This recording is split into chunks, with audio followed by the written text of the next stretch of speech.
Sir Pothina Mahesh గారు, ఒక విషయం చెప్పండి సార్. ముందు సిద్ధాంతాల గురించి మాట్లాడుకున్నాం, తర్వాత అతను ఆస్తులు అక్రమాస్తులు ఏ రకంగా వచ్చాయి, ఈ 10 ఏళ్లలో అతను చేసినటువంటి సినిమాలన్నీ, అతను సంపాదించిన ఆస్తులు ఎంత మాట్లాడు. అసలు సిద్ధాంతానికి కట్టుబడి ఉండాల్సిన అవసరం ఉందా లేదా? కాపులకు రిజర్వేషన్లను 2019లో మేనిఫెస్టోలో పెట్టి ఈరోజు అక్కర్లేదని అంటున్నారు. ముస్లింలకు రిజర్వేషన్లు అసలు అవసరం లేదంటున్నారు. ఉన్న రిజర్వేషన్లు తీసేయచ్చు అంటున్నారు. ఏం చెప్తారు? నమస్తే సార్. పవన్ కళ్యాణ్ గారు ఎప్పుడు కూడా ఆయన మాట్లాడడానికి ఒక స్థిరత్వం కానీ అదేవిధంగా ఒక పాలసీ కానీ ఉండదు.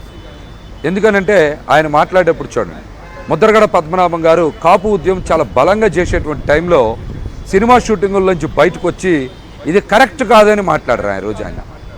ఆ రోజు కూడా కాపు ఉద్యమానికి వ్యతిరేకంగా, కాపులు ఏదైతే రిజర్వేషన్లు కోరుకుంటున్నారో అంశానికి వ్యతిరేకంగా చంద్రబాబు నాయుడు గారికి ఎక్కడ ఇబ్బంది కలుగుతుందో అని చెప్పి బయటకు వచ్చి ఆ రోజున చాలా అర్జెంటుగా హైదరాబాద్లో ఒక దగ్గర నుంచి మాట్లాడారు. కానీ ఇంతవరకు ఏ రోజు కూడా కాపుల అభివృద్ధి సంక్షేమం పట్ల కానీ కాపుల విద్యా ఉద్యోగాల గురించి కానీ ఏ రోజు మాట్లాడిన దాఖలా లేవు. ఆయన ఎప్పుడు సమావేశం పెట్టినా కూడా ఏదో చేద్దామని చెప్తారు, కానీ ఎప్పుడు చెయ్యాలి అనేటువంటి అంశం మీద మాత్రం చాలా స్పష్టంగా మాట్లాడేటువంటి పరిస్థితి అయితే ఉండదు. ఆయన దగ్గర ఎప్పుడు కూడా మాట్లాడేటువంటి పరిస్థితి అయితే ఉండదు. మీరు కావాలంటే చూడండి, కాపులు కిందటిసారి జగన్మోహన్ రెడ్డి గారికే ఓటేశారు, కాపులు మొత్తం కూడా జగన్మోహన్ రెడ్డి గారితోనే ఉన్నారు అని ఆయనకి స్పష్టంగా ఓట్లేసిన తర్వాత తెలిసిన తర్వాత ఎలాగోలాగే కాపు ఓట్ బ్యాంకును చేల్చాలి, కాపు యువతని పక్కదారి పట్టించాలని ఎంతసేపు కూడా కాపులకి వేరే సామాజిక వర్గం మధ్య గొడవలు పెట్టడానికే పవన్ కళ్యాణ్ గారు ఎప్పుడు పనిచేస్తారు. అందుకనే చూడండి, ద్వారంపూడి చంద్రశేఖర్ రెడ్డి గారిని అడ్డం పెట్టి రెడ్లకి కాపులకి మధ్య గొడవ పెట్టాలని చూశారు. అట్లాగే 2024లో మొన్న టికెట్స్ కూడా జనసేన పార్టీ నుంచి బీసీలు ఎవరికి కావాలని టికెట్లు ఇవ్వకుండా కాపులకి బీసీలకి గొడవ పెట్టాలని చూశారు. ఆయన కులాలను కలిపే ఆలోచన విధానం ఎప్పుడు ఉండదు. కులాల మధ్య విద్వేషాలు రెచ్చగొట్టాలి, కులాల మధ్య గొడవలు పెట్టి తద్వారా చంద్రబాబు నాయుడు గారికి లబ్ధి చేకూర్చాలనే పనే చేస్తారు ఎప్పుడైనా చూడండి. కానీ జగన్మోహన్ రెడ్డి గారు చేసే పని ఏముంటుంది?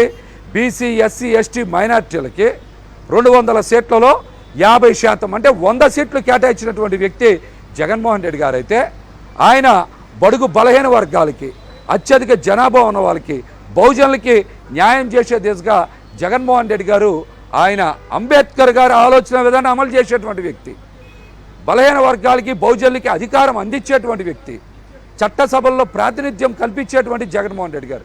కానీ పవన్ కళ్యాణ్ గారు ఎప్పుడు కూడా చూడండి, చంద్రబాబు నాయుడు గారికి పాలేరుగా పనిచేస్తారు, చంద్రబాబు నాయుడు గారికి పల్లకి మోసే వ్యక్తిగా పనిచేస్తారు. ఎప్పుడు కూడా కులాల మధ్య విద్వేషం రెచ్చగొట్టడమే పవన్ కళ్యాణ్ గారి పని. ఆ పని ఎప్పుడు చేస్తారు. అందుకనే ఏ రోజు కూడా కాపు రిజర్వేషన్ల గురించి మాట్లాడినటువంటి దాఖలాలు లేవు, కాపులకు మంచి చేసేటువంటి పని లేదు. వాళ్ళని ఎంతసేపు సెంటిమెంట్గా రేకొట్టి యువతని రెచ్చగొట్టి ఆ ఓట్లని తెలుగుదేశం పార్టీకి ట్రాన్స్ఫర్ చేయడానికే పనిచేస్తారు తప్పించి ఏ రోజు కూడా కాపు సామాజిక వర్గ అభివృద్ధి గురించి ఎప్పుడు మాట్లాడిన దాఖలాలు లేవు. కనీసం ఒక్కసారి కూడా ఆయన ఫలానా విధంగా చేస్తా అనేటువంటి అంశం ఎప్పుడు కూడా తీసుకోవాలా. మీరు చూసుకోండి, కావాలంటే కూటమిలో కూడా మొత్తం ఇచ్చిన సీట్లు, తెలుగుదేశం వీళ్ళందరూ ఇచ్చిన సీట్లు మొత్తం కలిపితే 24-25 లేవు. కానీ జగన్మోహన్ రెడ్డి గారు 35 అసెంబ్లీ స్థానాలు, 4-5 ఎంపీ స్థానాలు ఇచ్చారు. కానీ కూటమిలో అలా ఎందుకు జరగల? బీజేపీ పార్టీ అసలు ఇచ్చిందా? దాని మీద పవన్ కళ్యాణ్ గారు ఎక్కడైనా ప్రశ్నించారా? ఎక్కడైనా మాట్లాడారా? అట్లాంటివి చేయరు. ఆయన ముద్రగడ పద్మనాభం గారిని తిట్టమనండి, బాధ పెడతారు బయటకు వచ్చి. ఎందుకంటే కాపులకి మేలు చేసే వ్యక్తిని ఆయన ఏదో రకంగా వెన్ను విరిచేసే పని మీదే కూర్చుంటారు. ఆయన కాపులకి మేలు చేసేటువంటి వ్యక్తుల్ని ఆయన ఎదగనివ్వకుండా తెలుగుదేశం పార్టీకి వ్యతిరేకంగా చిత్రీకరించేటువంటి పాలేరు డ్యూటీనే పవన్ కళ్యాణ్ అనేటువంటి వ్యక్తి చేస్తారు. సార్ ఒక ప్రశ్న అడుగుతాను సార్, చెప్పండి. ఈరోజు నిన్న మీరు ఒక ప్రెస్ మీట్ పెట్టి మాట్లాడుతూ ఆయన టికెట్లు అమ్ముకున్నారు అన్నారు.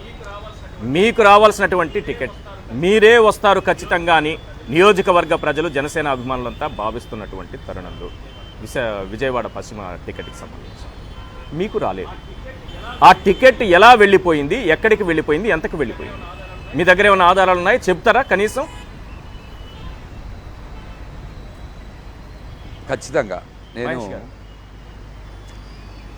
నన్ను డిసెంబర్ 23 2023 డిసెంబర్ 23 పార్టీ ఆఫీస్కి పిలిచారు. 1-to-1 మాట్లాడారు. మహేష్, ఆర్థికంగా ఎంత పెట్టుకోగలవు, మిగతా సపోర్ట్ ఏం కావాలి, టికెట్ మీకు ఇస్తామని చెప్పారు. అప్పుడు నేను చెప్పా, ఇది మరి సందర్భం కాకపోయినా, నెంబర్ చెప్పాల్సిన అవసరం కాకపోయినా కూడా చెప్తున్నా, చాలామందికి తెలవాల్సినటువంటి విషయం. నేను ఆ రోజు నాకున్న పరిధి ప్రకారం 8 కోట్ల రూపాయలు డబ్బులు పెట్టుకుంటానని చెప్పాను. ఆ డబ్బులు అరేంజ్ చేసుకోమని చెప్పారు. నేను కూడా ఆస్తులు తాకట్టు పెట్టి విజయవాడలో ప్రముఖుల దగ్గర డబ్బులు తీసుకోవడం కూడా జరిగింది. జనవరి 7కే రెడీ చేసుకున్నా. నన్ను ఫిబ్రవరి 25న హైదరాబాద్లో పవన్ కళ్యాణ్ గారి ఇంటికి పిలిచి డబ్బుల గురించి అడిగారు. నేను డబ్బులు రెడీ చేసుకున్నానని చెప్పాను. మహేష్, మొదటి జాబితాలో నీ టికెట్ ఇవ్వలేకపోయాం, ఖచ్చితంగా రెండో జాబితాలో నీ టికెట్ ఇస్తామని చెప్పారు. నేను కూడా విజయవాడ వచ్చి అంత ఆనందంగా ప్రచారం వేగం చేసి నా భార్యని, నా కూతురుని కూడా ప్రచారంలోకి తీసుకొచ్చా. అయితే నాదెండ్ల మనోహర్ అప్పటికే విజయవాడలో ఒక్కలగడ భాస్కర్రావు గారు అయినటువంటి ఒక ఐరన్ వ్యాపారి దగ్గరికి వెళ్ళి డీల్ మాట్లాడుకున్నారు. నేను ఆయన్ని కూడా కలిసా. భాస్కర్రావు గారు ఏం జరిగిందని మాట్లాడితే, మహేష్, నన్ను కూడా 20 కోట్ల రూపాయలు డిపాజిట్ చూపించమన్నారు, నేను 15 కోట్ల వరకు చూపిస్తానని చెప్పారు. మరి ఆయనకన్నా పెద్ద బేరం సుజనా చౌదరి గారి రూపంలో వచ్చింది కాబట్టి 30 కోట్ల రూపాయలకు అమ్మకం చేశారని సుజనా చౌదరి గారు దగ్గర మనుషులే నాకు చెప్పారు. అందుకనే టికెట్ పొత్తు ధర్మంలో భాగంగానే ప్రజలకు అబద్ధం చెప్పారు ఆ రోజున. నిన్న మళ్ళీ ఏం చెప్పారు వచ్చి, అమరావతి గురించి అంట. గుంటూరు జిల్లాలో ఒక టికెట్ కూడా లేదా పొత్తు ధర్మం పాటించడానికి, టికెట్ ఇవ్వడానికి, అమరావతి గురించి మాట్లాడడానికి? కృష్ణా జిల్లాలో 16 సీట్లు ఉన్నాయి కదా, ఎక్కడైనా సీట్ ఇవ్వచ్చు కదా. అవనగడ్డ ఇవ్వచ్చుగా, పోనీ ఖాళీగానే ఉందిగా, ఇవ్వలేదే. మంగళగిరి ఇవ్వచ్చుగా, ఇవ్వలేదే. గుంటూరు ఈస్ట్ వెస్ట్ ఇవ్వచ్చే, ఇవ్వలేదే. విజయవాడ సెంట్రల్, విజయవాడ ఈస్ట్ ఉంది, ఇవ్వలేదే. మైలవరం ఉంది, ఇవ్వలేదే. మీరు ఈ అన్ని అంశాలని ప్రజల్ని మభ్యపెట్టడానికి చెప్పారు. కానీ ఆయనకి అందిన డబ్బులు 30 కోట్లు. మీరు ఆధారం అడిగారు కదా మీరు, ఈశ్వర్ గారు. నేను ఎప్పుడైతే డబ్బులు రెడీ చేసుకున్నానని చెప్పానో, నాకు మార్చి 10వ తారీఖున పీపుల్స్ మీడియా అధినేత ఎవరైతే ఉన్నారో టీజీ విశ్వప్రసాద్ నాకు ఫోన్ చేశాడు డైరెక్ట్గా. నా ఫోన్కి అసలు రికార్డింగ్ ఆప్షన్ ఉండదు, అసలు ఉండదు. చాలా ఫ్యాన్సీ నెంబర్ వచ్చింది, అన్ని 9s వచ్చే నెంబర్ వచ్చింది. ఎవరింత ఫ్యాన్సీ నెంబర్ వస్తుందని ఆ ఫోన్ రికార్డ్ చేసి ఆ రోజున, నా పేరు టీజీ విశ్వప్రసాద్, నేను పీపుల్స్ మీడియా, మహేష్ గారు మీ సీటు వేరే వాళ్ళకి ఇచ్చేస్తున్నాం అని చెప్పాడు. నువ్వు ఎవడవి నాతో మాట్లాడడానికే? నీకు అదే నేను చెప్తున్నా. అదే పవన్ కళ్యాణ్ గారు బినామీ కనుకే నాకు ఫోన్ చేశాడు ఆయన. పవన్ కళ్యాణ్ గారు బినామీ అతను. ఇప్పుడు అతను బ్లాక్ మనీని వైట్గా మార్చి ఇతనితో సినిమాలు తీయడం ఇదంతా ఏదో జరుగుతోందని గతంలో అతని పైన ఆరోపణలు వచ్చాయని వాస్తవమేనా మరి? వాస్తవమే. నిన్న కూడా చెప్పా. నేను ఆ రోజు అతనికి చెప్పా, రాజకీయాల్లో మేమందరం కూడా నిలబడుతుంది సమాజంలో మార్పు గురించి, కొత్త తరం రాజకీయాల కోసం పనిచేస్తున్నాం. ఇట్లాంటి పిచ్చి వేషాలు వేస్తే నీకు తగిన రీతిలో బుద్ధి చెప్పాల్సి వస్తుందని హెచ్చరిస్తే అప్పుడే ఫోన్ పెట్టేశారు. ఈ విషయాన్ని పార్టీ వర్గాలకు కూడా చెప్పి ఆ రోజున చెప్తారే, మాకు తెలియదే అని మాట్లాడరు, నాంగనాచి మాటలు. మీరు అడిగారు కదా, 2018 డిసెంబర్లో కూడా అమెరికా వెళ్ళారు పవన్ కళ్యాణ్ గారు. వెళ్తే అక్కడ అన్ని అరేంజ్మెంట్స్ కూడా టీజీ విశ్వప్రసాదే చూశారు. అప్పటికే చంద్రబాబు గారి దగ్గర పవన్ కళ్యాణ్ గారి ప్యాకేజ్ తీసుకొని ఆ డబ్బుల్ని వైట్ కింద మార్చుకోవడానికి అమెరికా వెళ్ళారు ఆ రోజున. అట్లాగనే నిన్న కూడా చెప్పా, నేను పేరు ఎత్తడం ఇష్టం లేదు, నాకు ఆడవాళ్ళని బయటికి తీసుకురావడం ఇష్టం లేదు, అయినా కూడా చెప్తున్నా అని చెప్పి రేణు దేశాయ్ గారికి ప్రతి నెల కూడా 10 లక్షల రూపాయలు ప్రశాసన్ నగర్ ఆఫీస్కి తీసుకొచ్చి ఇచ్చేది టీజీ విశ్వప్రసాదే. ఆ డబ్బుల్ని బ్యాంకులో డిపాజిట్ చేసి వారు హైదరాబాద్ నుంచి రేణు దేశాయ్ గారికి ట్రాన్స్ఫర్ చేస్తారు. అందులో కూడా ఆయన ఉన్నాడు. అట్లాగనే మొన్న కూడా చెప్పా, పవన్ కళ్యాణ్ గారు తిరిగే హెలికాప్టర్లో కూడా ఇతని తాలూకా డైరెక్టర్ ఉంటారు అని చెప్పా. అదేవిధంగా బ్రో సినిమాకి ఇతనే ప్రొడ్యూసర్. ఆ రోజే చెప్పాడు, ఏమని, ఇంకా 7 సినిమాలు తీస్తా పవన్ కళ్యాణ్ గారితో అని చెప్పాడు. ఎవరన్నా వ్యాపారంలో నష్టాలు వస్తే ఇంకా వాళ్ళతో సినిమాలు తీరు, కానీ 7 సినిమాలు ఎలా తీస్తాడైనా? అదంతా కూడా పవన్ కళ్యాణ్ గారి బ్లాక్ అమౌంట్ని వైట్ అమౌంట్గా రూటింగ్ చేసుకోవడానికి విశ్వప్రసాద్ని వాడుతూ ఉన్నారు. ఇంకొక మాట అండి, ఈయన హైదరాబాద్లో బంజారా హిల్స్లో ఒక ల్యాండ్ ఇష్యూ కూడా జరిగింది 2 ఏళ్ల కిందట.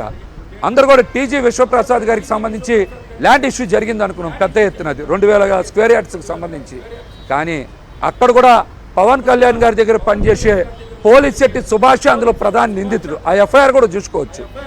ఆ సైట్ కూడా పవన్ కళ్యాణ్ గారిదే. ఆ వ్యవహారం కూడా టీజీ విశ్వప్రసాదే చూశారు. అమెరికాలో కొన్ని బిజినెస్ ఇన్వెస్ట్మెంట్స్ ఫ్లోరిడాలో కూడా ఇతని ద్వారానే చేస్తున్నారనేటువంటి అనుమానం మా దగ్గర ఉంది. ఆధారాలు రావాలి, ఖచ్చితంగా ఇతని మీద సిబిఐ దర్యాప్తు చేయాలి, ఈడీ కేసు నమోదు చేయాలి. 100కు 100% పవన్ కళ్యాణ్ గారి బినామే టీజీ విశ్వప్రసాదే. రైట్. మా నమ్మకం నువ్వే జగన్, మా నమ్మకం నువ్వే జగన్, మా నమ్మకం నువ్వే జగన్. నమ్మకం నువ్వే జగన్, నమ్మకం నిన్నే జగన్.